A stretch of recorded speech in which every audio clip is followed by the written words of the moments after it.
Hey, everybody, welcome into the Horseshoe Lounge at Roosters. It is a fun, casual joint. I'm not sure that that's how I would describe today's conversation. The sun, I believe, came up in Columbus, Ohio, but it is not. It's pretty gloomy. It's pretty gloomy outside, shining very brightly. Still 48 hours removed from 45-23 in the game. That is Justin Zwick, Bobby Carpenter, Nicole Cox. I am Austin Ward. Jeremy Birmingham will join us later on as we need some positivity. We bring Berm in for the positivity. Those are going to be real tears, no matter what Berm says today about the spiciness of the wings. I don't believe any of us predicted that happening on Saturday, Bob. No. And what's amazing, it was almost like a tale of two games. And it wasn't probably even until the interception, where I'm still feeling like we're going to win the game. I've watched this team, when called upon, in great weather like that, go score at will. And I've watched the defense get stopped. I'm like, all right, they've had a couple pop here and there, but they're not getting mashed. Nope. Just go get some stop. Go get a stop, go get a score, boom. All of a sudden, down, 31-20, okay, we can go get that. It's no big deal. All right, settle for a field goal, not the biggest thing. We're still down 8. Go get a stop, get the ball back. And not let him run it 80 yards on the first play coming out of that? That was not part of the not part of the plan to win. Because we all felt that same way. Yeah. You don't budget that. Stunk, we got the field goal. We're like, all right, hey, 8 points. We can come right back down the field, score, 3 and out. Here we go. And then, boom. And it's almost like, I didn't believe it, right? It's like, what? One play to the house? So the situation, and that's, you start asking yourself, how aggressive are you being, defensively? Are you being too aggressive? Yeah. At some point, they're not pushing you down the field. They're not really running the ball. So, you know what? Make them go beat you then. Yes. Sit back a little bit. Yeah, don't give up one big play or a chance. Well, because when you bring everybody and load the line, then you have no levels to your defense. Like a 4th and 1, right? Yeah, you have no levels. You pop it. Yep. And Lathan didn't have his best game ever, but it's tough when guys are running through there without having to break stride. It's a hard angle to try to judge, and the tackling, which had been good all year, except for a handful of times, wasn't as good. Especially you missed tackles on all-out blitzes on the perimeter like Cam did. It's a touchdown. That's just what it is. Let one out the gate, boom. But it wasn't a physical toughness thing. Last year, we got physically beat up. It wasn't that at all. Yep. It was more the inability to rise to the gravity of the moment. Because throughout the game, I thought, okay, things are going good. But when all of a sudden, a play needed to be made, you had to keep your composure. You had to be cool. You had to execute right here. It was penalties. It was miscommunications. It was a missed tackle here. And that's what it was. And so how do you work on that? Well, that's something you're going to have to figure out. Because that's kind of – when I watched Cam – it was crazy. I forget who I was talking to about this. It's someone who was older who played, and I can't remember who it was. When I watched Cam miss that tackle, Sean Springs just popped into my mind. And I'm like, Cam's a fifth-year senior. I'm telling you, nobody cares about him winning that game more than he did. He wanted to play, wanted to be out there, and comes up, and it's not due to being contact averse. He's not trying. Probably trying to hit him too hard. Yeah. It's like, dude, you gave it up. It's okay. It was 3rd and 8. They got a first down. Make the tackle. All right, just make the tackle. We don't have to try to hit him and dislodge the ball and just get him down. We'll line up and play again. No punching here. Just make sure he doesn't run away from you. And that's, I feel like the guys were maybe trying a little too hard at times in some situations. And geez, Scott, dude, losing your mind, losing your gore. That's not toughness. No. It's just it's irresponsible to your teammates. So sometimes being tough is walking away from something. 100%. And there's just a lot in there. And it was just, I never felt, it was weird. It was like a slow, delayed onset of we're going to have a really hard time winning this game. Right.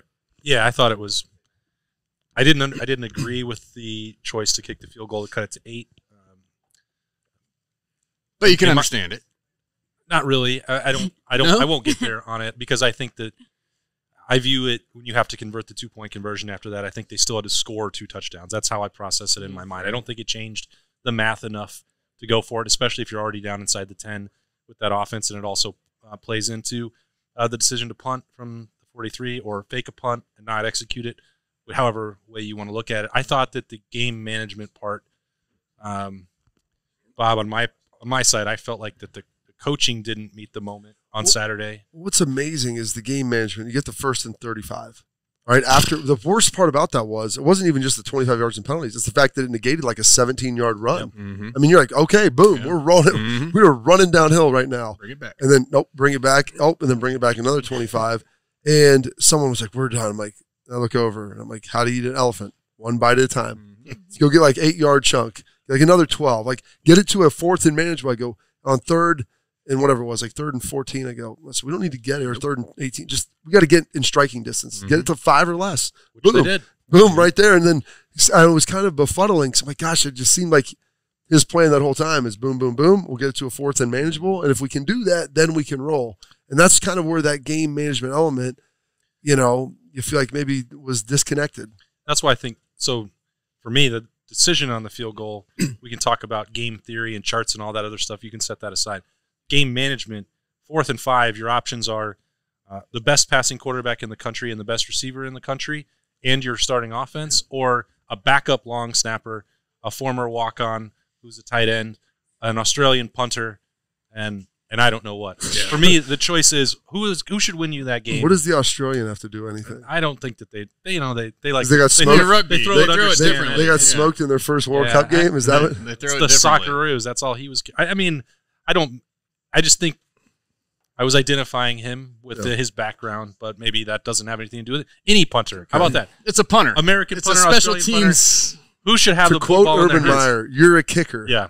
And guys. So we've got to look at the way that game played out. For me, the coaching, Jay-Z, a mix, Nicole. I came today. I honestly didn't know what I was going to say for the first time in my entire life. Welcome to the club. I felt like Mondays. I've been around. My stepmom went to Michigan, so my dad. We always had like Ohio State, Michigan in our household, and I remember the rivalry back then. But I mean, I was nervous on Saturday, and I don't get nervous about football games, and I just think it's the pressure. My personal theory is I've watched the team, and I've brought this up almost every week about how impressed I've been with them making a mistake. Usually it's like right off the bat, like the other team scores or whatever, and they pull themselves together and get right back into it. And they don't let it hold them back. This game, unfortunately, they didn't do that. And I truly believe it's because of the pressure. They just made a mistake, and they were so hard on themselves because they knew how important this game was that they just like couldn't let it go. They couldn't move on to the next play because the pressure of it. I mean, we all felt the pressure. It was like unbelievable. And I don't understand. And I've been thinking about it all weekend. I don't understand how that's healthy and how that helps anything when you put the pressure, when you make the standard that high. I feel like it mentally just messes with you. That's the guy's goals. I mean, you come to Ohio State to win. You can still have the goal, but you don't have to make it the goal, miserable. I mean, whether you make it or not, it is what it is, right? I mean, it's the Ohio State Michigan game to go to the Big Ten, to go to the national championship, to get everything that you wanted to do at the beginning of the season. I mean, every football team starts out, right? Yeah, so it's a full year. Beat these guys. So it's every game. So the pressure is 100% related to the expectations that you have and the amount of effort and work. And like Justin, you sacrifice so much to do all these things. And your expectation is win that game, win the Big Ten, go to the CFP. And you give up so much for the last 11 months, 11 and a half months. And then all of a sudden when you get to that point, like it's all right there. That's what's created the pressure, is the sacrifice of everything you've given up to be able to do that and put yourself in that situation. I think the hard part to what you're saying, Nicole, is that I agree they didn't respond to it in the way. I mean, we can see the results. They didn't handle the pressure the way they needed to. They put it on themselves. It's not because they do. They put it on themselves. Like we didn't. Not us. We didn't say. I mean, Bob and Jay-Z have been part of it. So for them to say yes, the standard at Ohio State is to win the game, to win the Big Ten, to compete for national championships. They're part of that. It doesn't come from me saying that. It comes from inside the Woody. They put that on themselves, and they put more than ever because of what happened in the Big House last year and a full year of it. And, And I think that's where when you put that much pressure on yourself, it takes away from you to actually being able to perform because your emotions are so wrapped up into we do not have a choice but to win. But we feel that way with every game. Like you guys feel that way with every game. It's just not the same. Because the other games you can win without playing your best. This one, the execution, I think they knew needed to be high. I almost feel like Nicole is right in that. Like, thanks. If Ohio's, I like hearing that. You are, but you typically are right. Let's say that this game on Saturday had been the Peach Bowl against Georgia. Would they have managed it the same way? I highly doubt it. They put so much emphasis on it, and this is not an excuse for losing it. It's definitely not. At Ohio State, you understand that that's what you're playing for, and you have to get the job done. But they play differently against almost everybody else. Right. And if they get into the playoff, that's why I still believe that they would be a dangerous team. Now, I don't think that they deserve to be in there. That's my personal opinion. Name me the 4 teams that do that. I understand that they're going to get in because of the way that this year has played out. I'm just saying it doesn't feel like it. Yeah. I would love for them to get into the playoff. Well, I think they deserve. Absolutely don't I think want to go CJ deserves it. I think. Yeah, I absolutely don't want to go back to the Rose Bowl and watch them scrimmage and play Kyle McCord against Washington. I don't care at all about that because that's what we're facing if USC or TCU doesn't lose. But I just think, like, if they get that opportunity and then they get to play Michigan again, would the exact same thing happen? I don't know. The pressure's off now, right? It's a neutral site. It's a little different. I mean, guys, I know, but we were at home. Yeah. Do you guys think during, like, when they went in during halftime, was that speech, you think, more uplifting or more you have to win this and the pressure got even worse? No, so I think you went into halftime. The problem is it felt like you probably should have been up more at half. Way more. That's what they could have pulled away. I think if they get that second touchdown in there, all of a sudden – it's 17-7 or 17-3. 17-3. Marvin catches that one first down. I felt we could still win it at the in the fourth. I'm not saying we couldn't win it. I'm just saying it's a different game when it's 17-3 instead of we punted. Now it's 10-10. It's missed opportunities. Yeah, missed opportunities is what you feel. I mean, honestly, if someone tells you, hey, you go in there and it's no different. Like for us, different coaches you'd have like, hey, all right, guys, you played yourself into a situation. You have a 3-point lead. You go out defensively. They don't score. They don't win. Yeah. You have 30 minutes, and Ryan's saying like the next first 6 minutes of the half will dictate it. Perfect. Yeah. Let's get ready to go. Let's go lock in. And your season has now been condensed to this. Like I love that. I love that. I like that speech. I think that's positive. And I think it was probably a positive. Hey, we're here. This is what we gave up. A couple big ones. We gave up 10 rushing yards in the first half, right? Yes. I mean, something along those lines. Like we gave up 2 big plays at halftime. I'm sure they were very upbeat.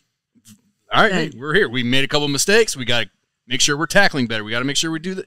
But I'm sure going back, they haven't done anything to us that we haven't let them do. Yeah, and all year long, we've been a second half team, in my opinion. I think we've made great adjustments. I thought we always came out and kind of figured out what they were trying to do differently to us, and then we went with it. And you talk about pressure of players.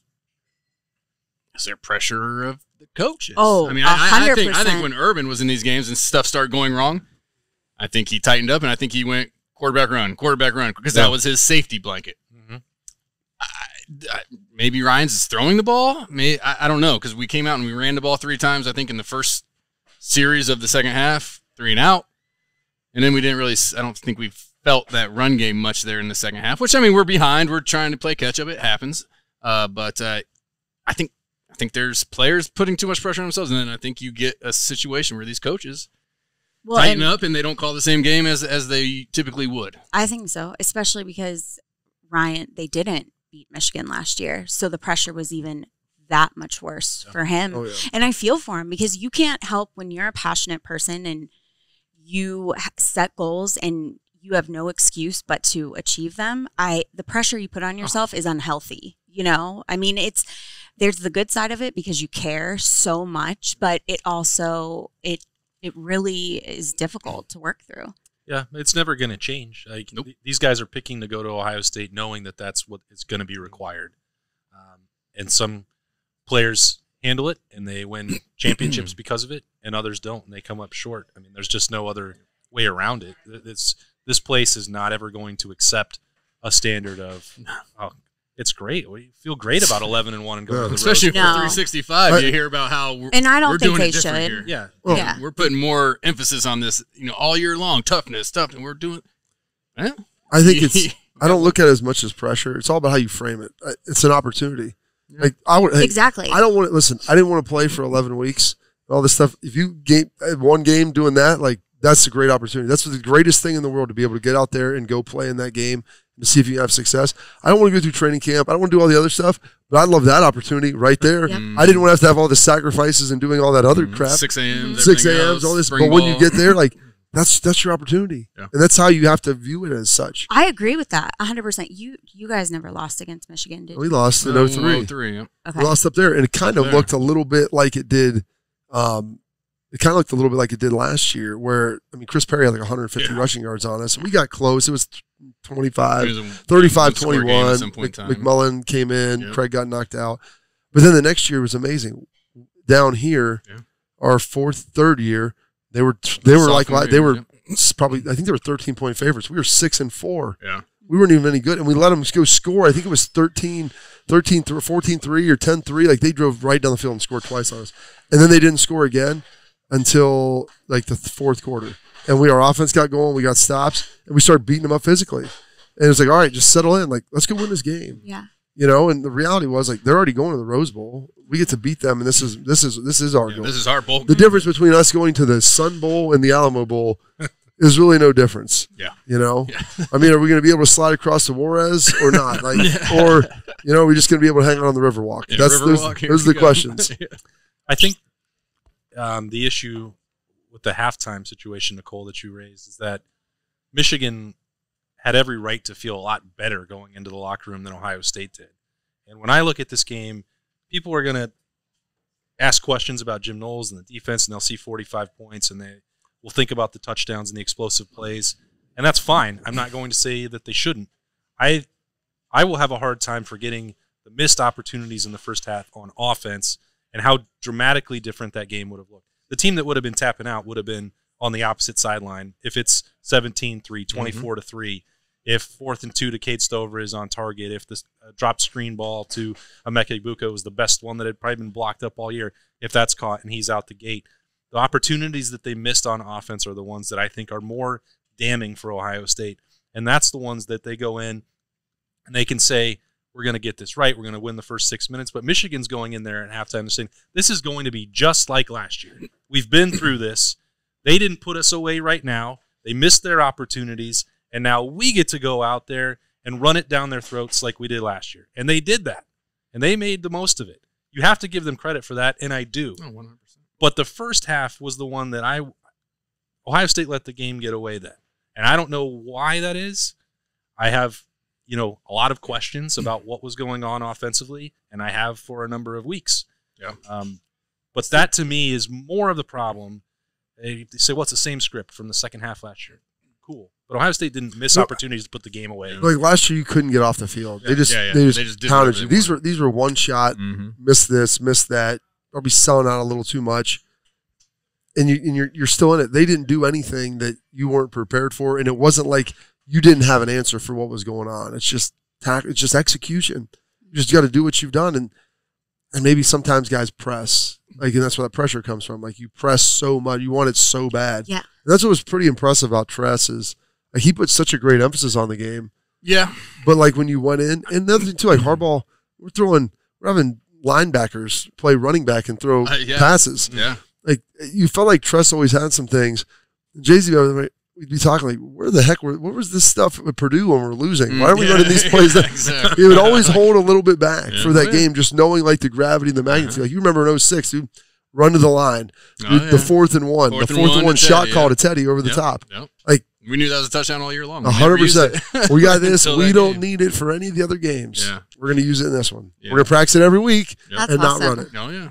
And that's you kind of have to have that, hey, I got 2 or 3 fastballs in here that when I really need to go getting out, I've got them right here. And I think another thing, Tress, November is for contender. He put a big emphasis on playing your best football. And you just talked about us.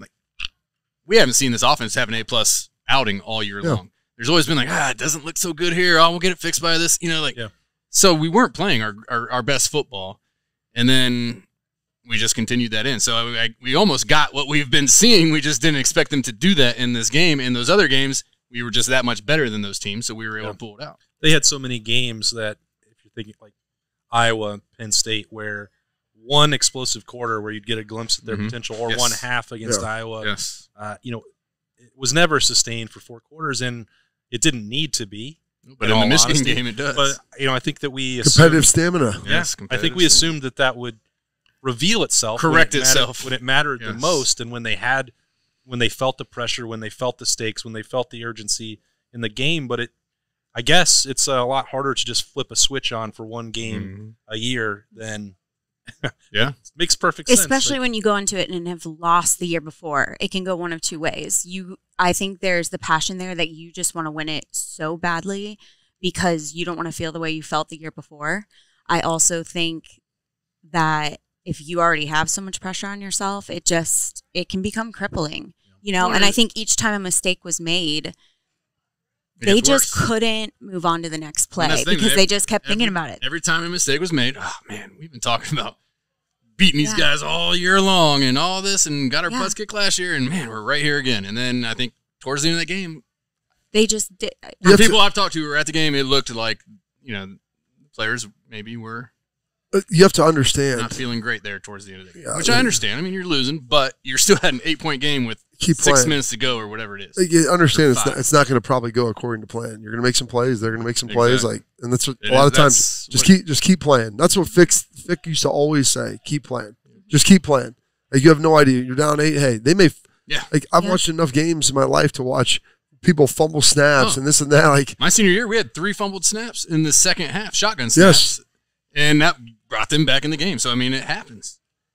And I agree with you, Bobby. That keep playing. That's what I'm talking about with the pressure. Don't think about the pressure. Focus on the moment. Focus on the plays, and instead of thinking, "Oh my God, this is what we've been talking about all year," which is the job. But I think that took over their mind. Because we've watched them come back the whole season in games from mistakes. So that's what I just brought up, the pressure. I just think mentally it just was a lot for them. And they were disappointed in themselves every time, and that's all they could think about instead of just keep playing, just move on. Having a year off, and Austin's talked about this, the year off, allowing them to reset, getting a win up there, there was a renewed confidence that they had. Yes. Whereas before, they'd start to wilt when you beat them 7-8 times in a row, where that didn't occur anymore. So now you've got to go up there and, next year, and you've got to make sure that you punch them in the mouth and they understand that you're here to play, and you've got to go give full 60 minutes. They definitely walked in like mean girls, Yeah. They did. Well, they also walked in at 9:15 in the morning. I've never seen a team get to the stadium 3 hours early, and I thought, well, that's really bizarre. And then they were still there after. So after the flag planting and after Ohio State's press conference, and Bill, Berm, and I were out there, so that's an hour and a half after the game, and J.J. McCarthy and Jim Harbaugh were still there in the stadium taking pictures out on the turf. Yeah. They wanted to spend all day there. Oh, yeah. I would too. That's rude. Win the game. Hey, listen. Yeah. You know what? Win the game. You have to toss them out the club. They didn't do that. Win the game. Somebody brings a flag to the 50, you got to throw them out of there. I mean, I'm honestly, people are like, look at this, and everybody gets upset. I'm like, well, you going to fight him after the game? You had 60 minutes to get to my dad. You had all the time you had in the world, 60 minutes to prevent that, and you didn't. And so you know what? You better sit there and look at it. And it may be dumb, it may be whatever, but it is pretty interesting that these highfalutin Michigan men have started one fight against Penn State in their tunnel, another fight against Michigan State in their tunnel, and then the third time they wanted to go plant a flag at midfield to welcome another fight. I thought that was above the ideals in Ann Arbor. It doesn't matter. If you can't stop them by winning the game, they get to do whatever they want. Listen, it may be low character, but it may be. Well, listen. I mean, it's dumb. Hey, but you know what? You gave them the opportunity to do it. They were feeling themselves on Saturday, and they wanted to stick around and enjoy it.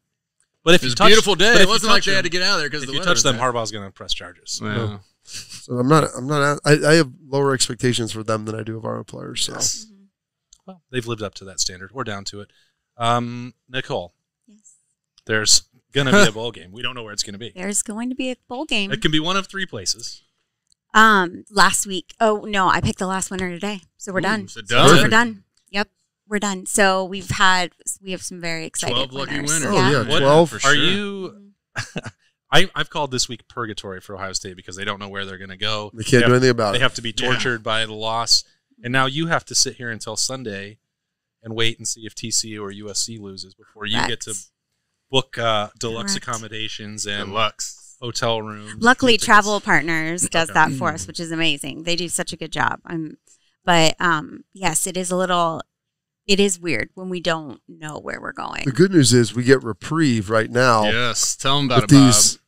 Delicious. The favorite appetizer of Bill's Zwick. The fried mushrooms, $2 featured appetizer for Appetizer Tuesday all day long. All day long. They are tasty. They're crispy. They're juicy on the inside. Yes. They're everything you want. They're pretty good. And guys, we also have our gift card promotion going on. Oh, yes. Buy $50 worth of Get Roosters 60. gift cards, and you get a $10 Roosters bonus box. Pay 50, get 60. How's that sound? Mm-hmm.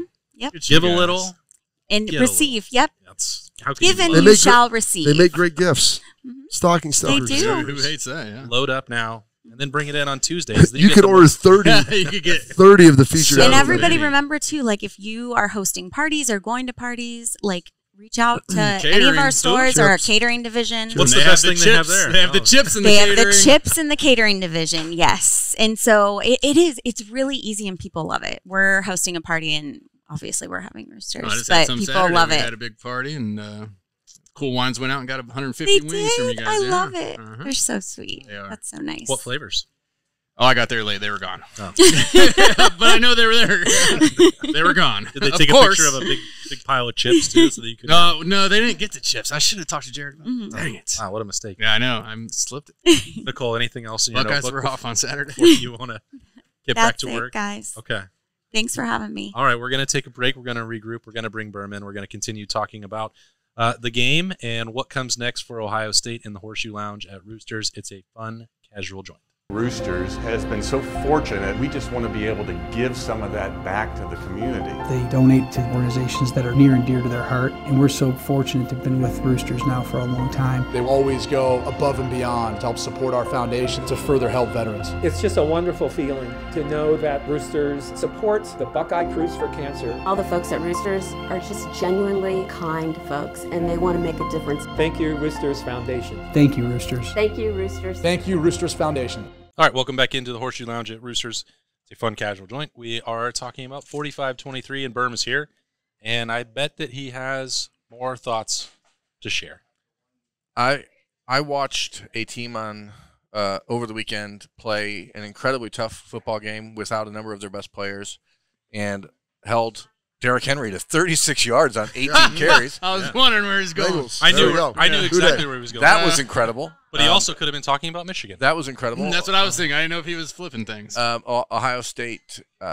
There's not a lot more to say. I mean, I think that there are some narratives from this weekend that are probably incorrect, like the fact that the players quit. I don't buy that at all. I just don't buy it. I watched Zach Harrison trying to run down Donovan Edwards 100%. on an 85-yard touchdown run that didn't matter at the end of the game. Listen, I wouldn't say they quit. I would say there may have been plays where the effort by specific individuals wasn't 100%. I think that we watched a secondary that had been, for the most part, suspect all year, get proven that they were suspect, especially at the cornerback position, especially when Cam Brown, he has to make one tackle, and the game doesn't go that way. Mm-hmm. And this is the whole thing about the Ohio State-Michigan game, though. We talked about Sean Springs in the slip last week. Like, it's one play in that game, and everything changes. You guys spoke it into existence. Everything changes in one play. Jim Knowles was ultra aggressive on Saturday because Ryan Day in the offense was ultra conservative on Saturday, and I don't think that combination was that coordinated, you think? I don't think so. I think Knowles is probably reacting to what the play calling on offense was doing, or the results of offense were doing, and I have no problem with being aggressive, but I think you have to understand the situation. And for Jim Knowles, who's probably his big games in the Big 12 were giving up 40 points but still winning, because that's what happens in the Big 12.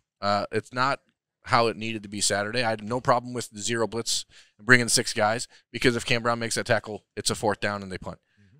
Even the first down. Yeah. You want to play again. Even if, Right. I have nothing.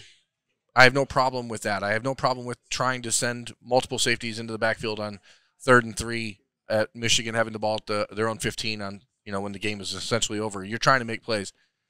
The difference Saturday was guys didn't make plays, and they had made them most of the year. Emeka Egbuka drops a screen pass that was we've lamented that stupid wide receiver screen all year long because it hadn't been blocked up right. And then Saturday they had it blocked up right, and Egbuka saw it and just flat out dropped it. Yep. Marvin Harrison drops a ball for the first time. That leads to a punt. Michigan scores on the next drive. There are a lot of these moments Saturday that you can compile into a group and say, oh, they didn't do this it's not. I played sports growing up. I understand. We lost the state championship game my senior year of high school in the Division I baseball.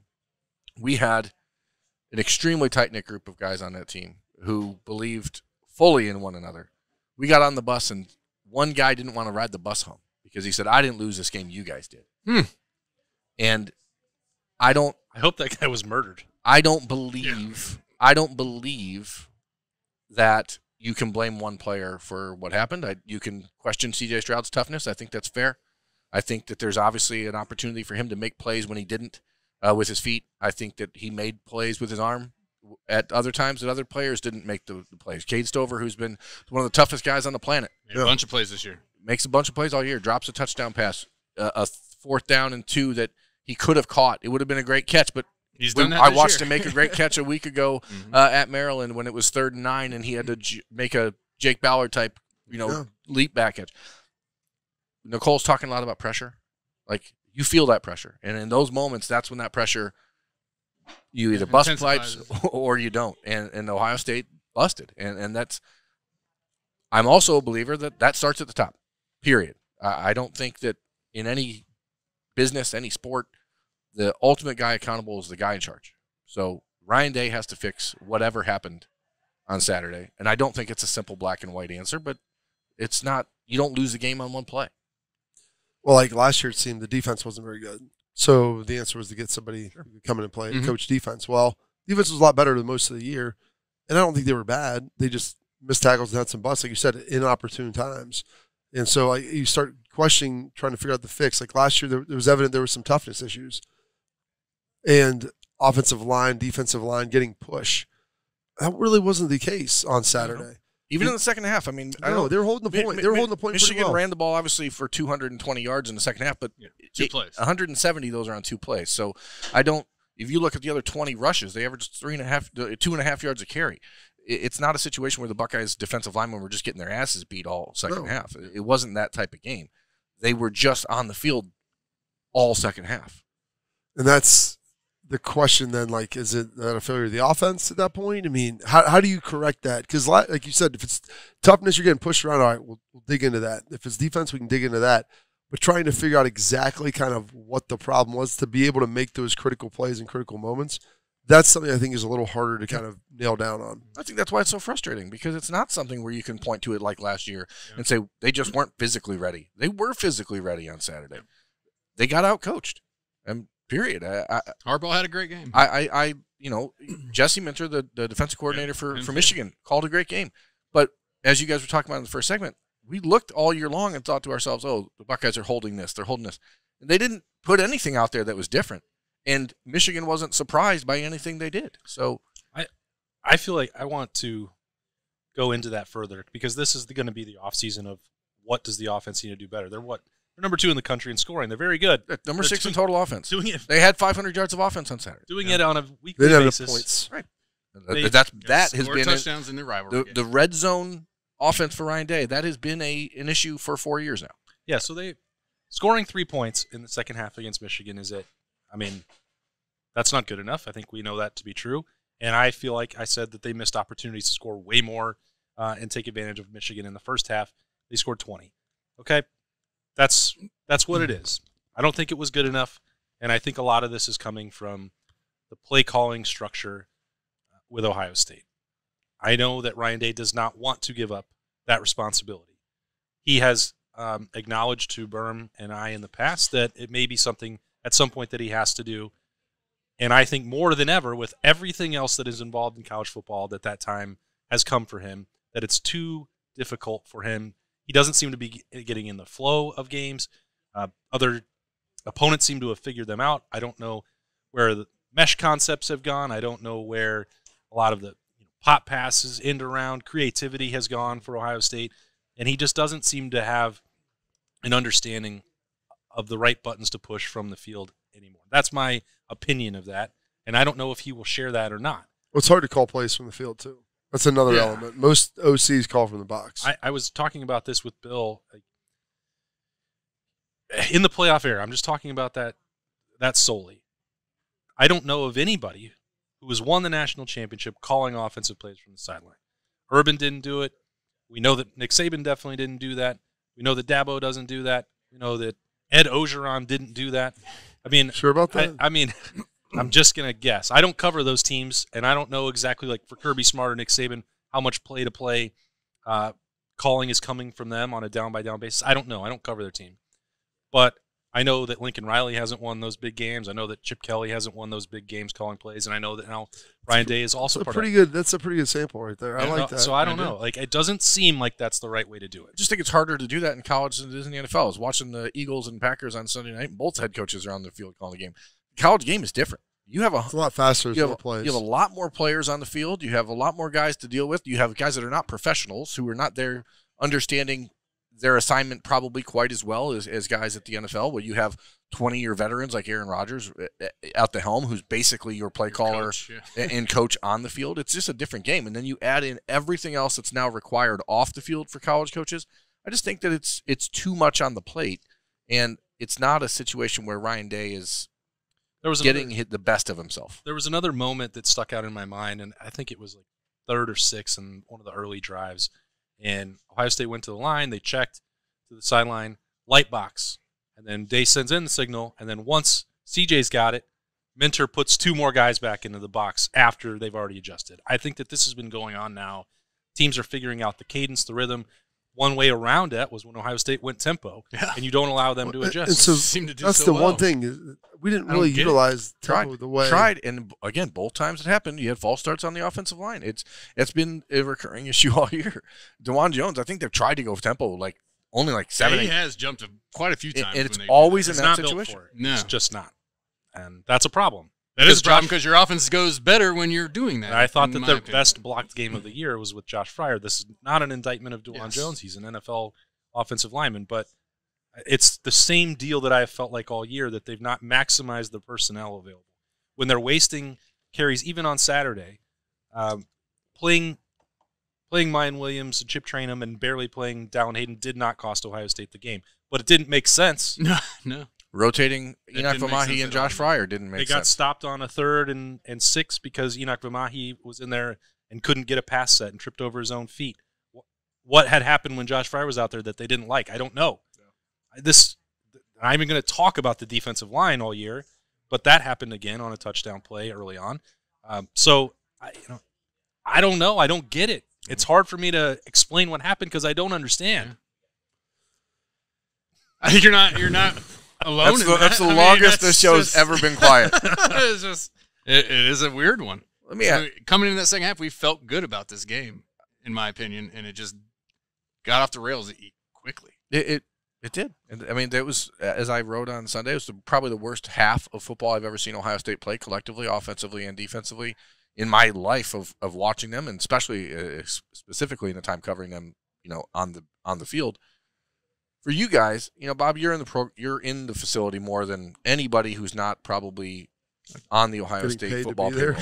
Okay, or on scholarship. And this, he's still on scholarship. They don't have my routing numbers, so there's nothing going in there. I know how much you are personally invested in the program, talking to players, working with them on day-to-day basis, getting to know the guys as people, the culture that you see it every single day.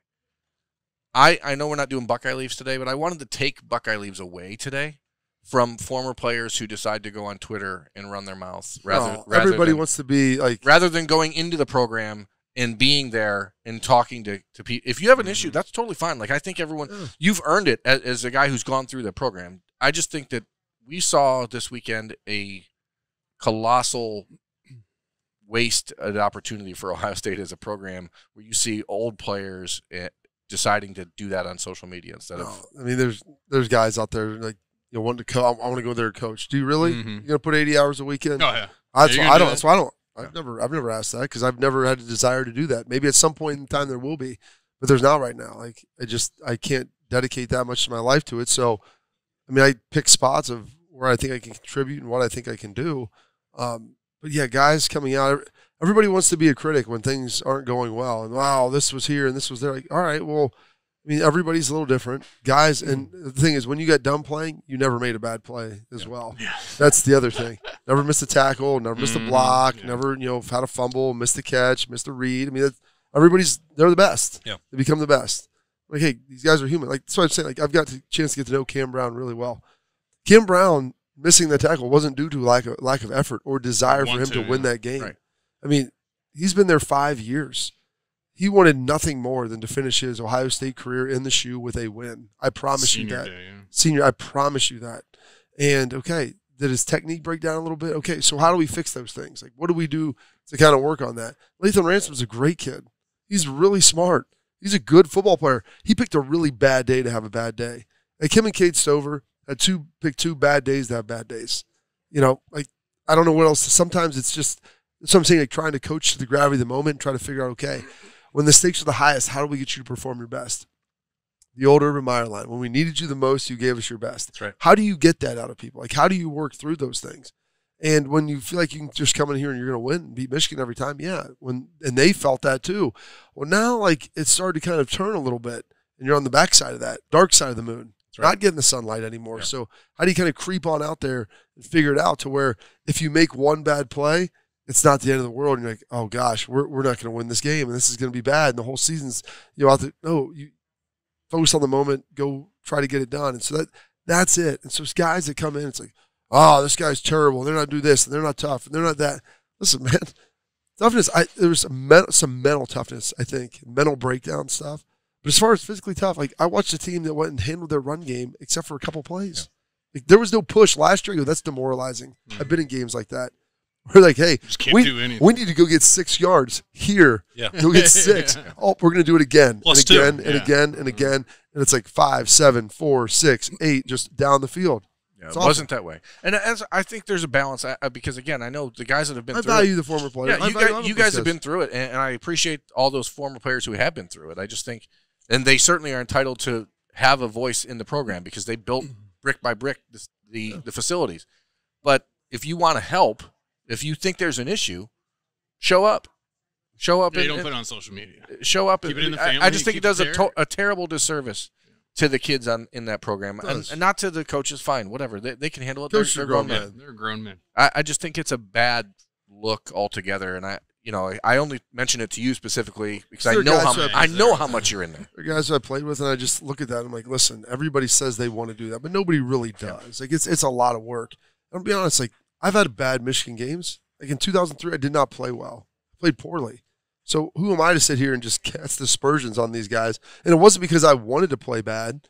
It's just sometimes, the game just wasn't going well. It just wasn't going well for me that day. And I'm like, all right, like I get it, and so how do you fix those things? Like how do you make a renewed emphasis and effort and all that stuff, like work through it? Yeah, there's a way to do that, but it's not easy. I think that's the hard part is that. It's like coming in and giving a speech on Thursday before the game, for heaven's sake. Yeah. But when everything is put into it, and we have no choice but they ask for themselves to be evaluated by that, so we do. I don't really think that that's a fair standard to hold. I understand the importance of the game. I understand that it's the one that matters most. But when we're talking about, they could still be in the college football playoff, and to me, it's hard for me to wrap my mind around that because I've been told that winning the Big Ten and beating Michigan was all that really mattered, and if you can't do 2 out of the 3, why get the other? Like, that's also not a fair standard to hold 18, 19, 20-year-olds either because Alabama won a national championship without winning. Do you think they care? Nope. Do they not count that national championship in Tuscaloosa? They count 14 of them they didn't win. Yeah. That's the hard part about looking at this game, and so many people have asked me, wow, it just feels like something's off with the program or this person, that person. The culture's broken because of one game? Yeah. Like, it's the most important game, and I get it. I'm not taking anything away. That building is not falling down. No. The score is more lopsided than it was last year, but I think that everything in there, and I've said it for the last month, I don't magically think that the guys in there believe less or worked harder or didn't show more toughness than last year. I think this culture, the stuff that they did and the stuff that Xavier Johnson and walk-ons giving this and Cam Babb, like all that stuff is still true. Mm-hmm. It didn't just disappear, and we can't just ignore it because they lost against Michigan. There are things that they have to improve, but there's a real chance that on Sunday, even if I may not like it or think that they had earned it, that they're going to be playing Georgia or Michigan in Phoenix or Atlanta in 3 weeks. And they are more than capable of winning those games. And they are more than capable. And I was thinking about that because you hear everybody piling on. next year he's coaching for his job or this or this or this. And it's just like, all right, what happens in a week when we are in the playoff and we go win? Yeah. Are you guys going to all of a sudden, oh, we love Ohio State now. Okay, Knowles is awesome. He played, like, it's one game and it's football. It's life. It happens. Yeah. I mean, what are you going to do? It's unfortunate that it happened on that day where you have, Bob talking about a couple guys who had bad days. Marvin Harrison waited to have his first drop of the season on a ball that he had two hands on. Now he made one on the sideline with one hand. It's like those types of things happened. And it's just like, man, it just had that feeling to it there once it started. That's right. Like Marvin, that's just one thing. And I joked, I forget what the number was coming in. How many catches does he have? Like there's so many targets. Like that's his first. Of them are for first downs. That was his first registered drop. Yeah. And the guys I was watching the game with, they're like, no, it's not. I'm like, yeah. And then they said it, and they're like, oh my God, really? Like I'm telling you, it was his first one. So you want to come down? And he had two hands on it. Pick it's a bad time to not make the play. I mean, And so how do you kind of elevate that? The good news is, like, I walked through, like, Kate Stover back in, Tommy Eichenberg back in. Like, there's guys. They're back there Sunday morning. Oh, yeah, those dudes are back in there on Monday. It's their off day. Those guys, like, hey, they're not playing this week, but they would love an opportunity. Do you don't think Tommy Eichenberg with two broken hands, she could have taken today off and said, I'm not going to lift today. I'm not going to run today. That's just not their nature. And I just get so frustrated at the idea that people have out there that this team is a bunch of quitters. It's not the case. And I get that after a loss, especially an embarrassing loss to Michigan, you're not supposed to say anything positive, but, like, that's not real life. And I think that you can tell a lot of people have never had anything negative happen to them in their life because this is a game, and it is the game. It's the one that matters more than anything. I totally understand that as an Ohio State fan growing up and being around these guys day in and day out, but it's still like there's a lot more to life. And that's hard to hear when you lose that game. I get it, but, like, take a deep breath. It's going to be okay. I'm the optimist. Where did this Which come is, from? I don't know. Like, it's going to be okay. What the hell happened? Because you watch people who get Roosters, they got their asses kicked. They got their asses kicked on Saturday, and those guys were back in the building at 7 a.m. on Sunday, ready to work. That's what they do. I mean, that's all they know, and it's not fair to people to suggest that you completed your job at a winning rate 95% of the time. You should be fired. Go to your own job and ask your boss how many times you perform 95%, and if you should be fired or not. It's stupid. It's stupid. Like Angry Bird. It's just not fair to people. And I get sports isn't life isn't fair. Life isn't fair. I understand that as well, but you have to be objection. I have to look at things with some objectivity and not just, oh, they lost, everyone needs to go. This burn the program down. It's stupid. I know. That's why everyone's giving Ryan the comparisons with John Cooper right now. I'm like, listen, Ryan Day beat Michigan his first year. Does everyone forget that? He's 1-2. They canceled 1 year in there where he would have had a win. Right. So he's 2-2 against Michigan. We get it. Let's not let's not factor it in there. He didn't play. But, 1 and 2. But I'm like, let's just wait. But when does there's questions. There are questions that have to be answered. Asking, All these things can be true at once. There are questions that have to be answered. He does have to figure some things out. He does have to decide how much of the control of the play calling is he going to surrender. He does have to figure out, is there a problem with recruiting in the last few years when you're talking about the cornerback situation? They obviously are not very good there. So there are things to figure out, but you don't have to throw the baby out with the bathwater. And that's what, like, everyone just, like, the hyper reactionary stuff is just insane. I like it. Former players too, just really getting dirty. It's insane. That's all I got. Go Bengals. Go Who day? Hey, that was a hell of a day for Sunday for the Bengals. You watched the Jaguars come back and beat the Ravens, and the Brownies got one. Brownies got one. Bengals are back in first place. Bengals are they can't beat the Browns. You guys need to beat them before they can't beat the Browns. That one's already marked off as a loss. It doesn't matter. They only care about playing the good teams. Hey, but I'm so thrilled Deshaun's back, baby. that the Browns were able to have a happy ending on Sunday as Deshaun gets ready to return for the Browns. So that's great news for them. Very good. I was just disappointed that Mr. Unlimited had a loss yesterday. And they're getting kind of tired of him out there. I don't know. Mr. Unlimited. Mr. Unlimited. We may need to talk about the NFL on this show moving forward. No, we're done. Maybe not next week, but we will have a lot to talk about the Rose Bowl or the playoff or whatever. But big weekend coming up. There is a lot. Folks, just don't go crazy. The sun will come up. I say this all the time. and I've refrained from saying this today, just because I literally came from a funeral. I always say there's no funerals in football. Right. You get up the next day, you go in, and you get work, Yep. and you get better. And eventually, there are no more sands in the hourglass, and you're done. But that's not the case right now. So the sun will come up, and hopefully you're given an opportunity to right wrongs. That's all you can do right now at this point. Yep. But like guys doing that, and it's just not sad dog walking around. Like, yeah, they're not feeling good. No one's in there. That's the first step. Yes. Go start working. Yep. It sucked for me getting the lift in today. I didn't really feel good about it. Well, but you don't skip days. Well, there's no days off. Yeah, the Buckeye Cruise will be here in Cows don't 3 months. Cows don't celebrate their birthday. That's true. Kansas State and Utah. That's all there is to watch. Ohio State fans are big fans of those two teams this weekend. If you're an Ohio State fan, you have to root for Kansas State and Utah. Got to. How many people do you think want to see Ohio State go to the playoff right now? Well, I know former fans, like Buckeye Nation. Anyone who doesn't is an idiot. Yes. So I think it'll change. Their opinion means nothing to me. I think it will change. Sure, I just think by Friday, everyone's right now, yeah. Anyone who says I don't want my team to have a chance to win the championship's an idiot. So I'm not disagreeing with you, discount them summarily. This morning we did our fan poll and nobody wanted to see that again. It was like dead set 50-50, and it was really. Oh, it was like 500 votes in 10 minutes. It was the fastest one that they've actually built up. I'm like, oh, okay, people actually care about this. Well, it's funny to me because I got a bunch of those comments on OhioState.Rivals.com. Some people that were texting, I don't want to see them get trucked by Georgia. Why are you convinced that would happen on an indoor track field against a team that struggled against Missouri and could barely beat Kentucky? Kent State, they were up by 2. Like, this is still one of the 3 most talented rosters in the country, and now I don't know. Let them have a chance. 100%. They want the chance. They may not get it because they gave away the right to control their own destiny. That's right. They may not get it. But if they do, you bet damn sure that they're going to try and make the most. They're not going to go out there and be like, oh, we don't want to be here. Let's not win a championship. Yeah, we shouldn't be here It's absolutely insane. It's Alabama won one without winning the SEC. And I think they won a couple without winning the SEC. The point is, there is no any other venue in life where we would consider someone who's a fanatic to be a good thing. Wait, in sports, being a sports fan is great, but any other sect of life, if you're a fanatic, you're literally on a watch list somewhere. Yeah. So I don't think we should be celebrating fans who say, I don't want my team to have a chance to win a championship. Shut up, grow up.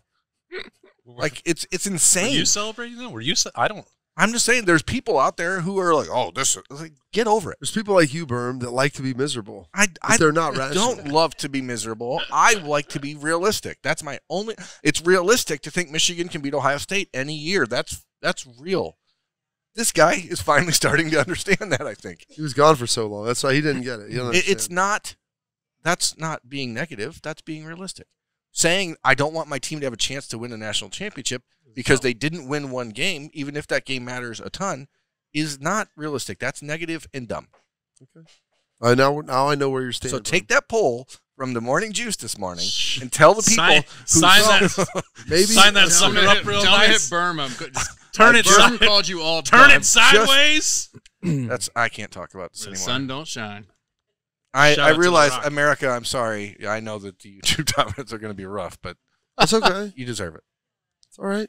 He's also not going to read them, so who cares? Yes. I'm the only one that has to actually read them. Did you read them this weekend? You did. Yeah, I did. You said you weren't going to. You sat there and I cried have an obligation. I have an obligation to make sure I read them, to make sure there's nothing that's,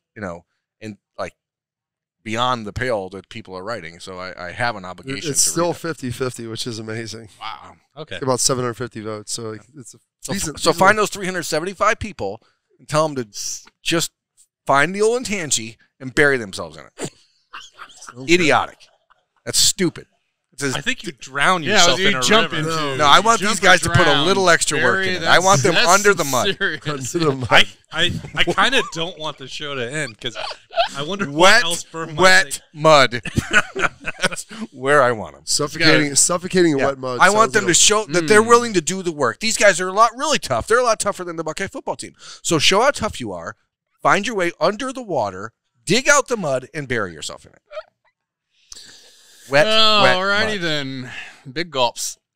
Thanks to Nicole Cox for having us into the Horseshoe Lounge at Roosters. If you made it this far, God bless you. Yes, we love you. I'm sorry. We do love you, and we'll be back next week. We'll be talking about wherever Ohio State is heading in the postseason. Playoff or the Rose Bowl. Those are the options after losing to Michigan on Saturday. Thanks to Nicole, Jay-Z, Bob, Berm. I'm Austin. This has been the Horseshoe Lounge, brought to you by Roosters. Get some fried mushrooms for $2 tomorrow. We'll see you next week.